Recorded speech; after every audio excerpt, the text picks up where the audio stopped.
Hello everyone! I'm back. I'm here. Today is going to be a shorter one. I realize that I like to go on and on and on.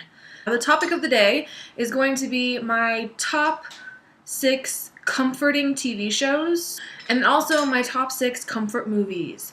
So my feel-good movies, like if you're having a really shitty day and you could watch one thing, these are some of the things that I think of when that happens. So, we're going to go ahead and just start. We're going to go for it. Number 1 in TV shows is The Munsters. Now, this is probably pretty cliche sounding or like, oh, of course, that's her number 1. But I really am just genuinely pretty close to obsessed with The Munsters. I really love it. I've always loved it since I was young. I think I was like 13 when I first got the DVD set that I still have. Watched all the episodes probably 30 times each, but I still love them. I would just put that DVD in and just go berserk all night. Munsters. Number 2 is one that you may not guess I like, but it's I Love Lucy. I really, really love Lucy. I really loved Lucille Ball. I used to stay at my grandma's a lot when I was little, and not only does she remind me of Lucille Ball or Lucy and the Lucy Ricardo in the show, but she used to play it all the time, so we were always watching I Love Lucy at her house. I own like most of the seasons, and I will plop that in a lot of the time and watch that. Moving right along. Number 3 is dinosaurs. So this is another one ever since I was little. Like this one is when I was really little though, like when I was a small child. I had all the VHS tapes. And if you aren't familiar with it, you should be for sure, because not only is it just ridiculous, like the characters are ridiculous, like the whole concept is ridiculous, a dinosaur family, and it's like Full House but with dinosaurs basically. I don't know. I mean, it's just awesome. Like it's just truly, truly amazing. It's even like has some adult humor in it. Like it's just really funny. And so when I was older and I, discovered the magic of Netflix, I found it on there and I was just like, oh my god. So I'll watch that if I'm sicky poo or if I'm just being a recluse or whatever. Number 4 is Bob's Burgers. This is a newer show. I don't know what channel it's on because we don't have cable. We just have Hulu and Netflix, and that's what we watch it on. But Bob's Burgers is awesome. It's like a happy go lucky type show. Like it's a feel good show, just like what we're talking about. It's a feel good show. So if you haven't checked that out, I would check it out. 5 is kind of an obscure one that I don't know how many people are familiar with it. It was a long time ago, but there was this TV series called Rose Red, and it was a Stephen King, is based off the book, a Stephen King TV series. I just remember my grandma, the same grandma I mentioned earlier, she stayed the night and was kids sitting us. We watched it together, and we just had like a night-long marathon of this show, and it was really, really interesting. It was kind of like if you've seen House on Haunted Hill or A Haunting. 6th is Tales from the Crypt. It's probably my number 6. Like I've kind of ranked these in order of which are my favorites. It's probably number 6, but I do enjoy it. I do enjoy to kind of throw that on if I'm falling asleep. Moving on to movies. So my first most favorite feel-good movie is Halloween Town. Whether it's Halloween or not, I will watch it. I try to only watch it during Halloween so that I don't ruin it for myself. But oh my god, Disney Halloween movies were always the shit. They really just were always the shit. Halloween Town is by far the best though. I'll put it out there. Halloween Town is the best. Takes the cake home and eats all of it. The best movie ever. Next, second.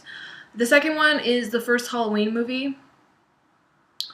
I know these all seem like they're all alternative. I do have one that's not alternative on the movie list, but most of them are alternative or whatever, horror or whatever you want to call it. But Halloween definitely. And again, take it back to my childhood, which makes sense because, if you're introducing something when you're a kid, You're either gonna be terrified and traumatized of it when you're older, or you're going to love it a lot. I watched at my grandma's again. My grandma was a kind of a gateway into a lot of things. I really am enjoying doing this today for some reason. I don't know if I want to go swimming or what the fuck is happening, but clearly that's something that I love to do today. Anyway, it was the first horror movie I ever watched. I threw in the VHS tape, sat with my aunt, and just watched it and just devoured all of it. I just loved it all. And now it's become just like a comfort for me. I think I associate like being at my grandma's house and the movie itself, like just the whole vibe of it all, like the whole time periods. A lot of things from the 80s are so good. Like they're just good. They just have a good feel to them. Number 3, there's 2 Monster High movies that I put together, Escape from Skull Shores and Fred's Camera Action. Those are my 2 favorites. I like the other ones, but those are my 2 favorites. Fred's Camera Action I like because Elizabeth's in it, and she's my favorite. For all of the Nightmare on Elm Street, I really love. Another really common horror movie that a lot of people like, but I just really like, again, the time period and the feel-goodness of it, even though it's really weird and does not seem like something that would be a feel-good movie. It really is. To me, it is. 5, the Long Long Trailer, the I Love Lucy movie, Long Long Trailer, is a really good movie that I like a lot. It's super feel-good. I don't know if many people are familiar with it, but again, Lucille Ball was just like intoxicating how funny and charming and witty she was, and just really had a talent of making people feel good. Challenging like gender roles, she did that a lot. And during that time, that was like amazing. So when you go back to watch it now, you really appreciate it a lot. And then lastly, Phantasm is my number 6. I actually haven't seen it in quite a little while now, but it's a weird movie. It's a weird movie. It's kind of an obscure movie, I think, from my perspective, it's kind of obscure. The main character is the tall man, so he's basically like sent from outer space is the premise, and like he has these little like silver balls that he like throws up. They're like Pokeballs, but they're a way more effed up version of Pokeballs. These like creepy alien things that come out and they're like, I don't even remember what they do. They're like spiked or something. It's really weird, and it's really messed up, and I guess only I would find that comforting. I don't know. Maybe that says more about my brain than anything. But I thought it was a feel-good. Again, it was, I don't know the year exactly. I'll have to look that up and maybe I'll plop it in there. Here. Maybe. Oh God. Oh God. That's what I got. I have 12 things I just threw at you. Comment if you have seen them or if you feel the same way about these movies / TV shows. You can comment if you don't like them. That's fine too.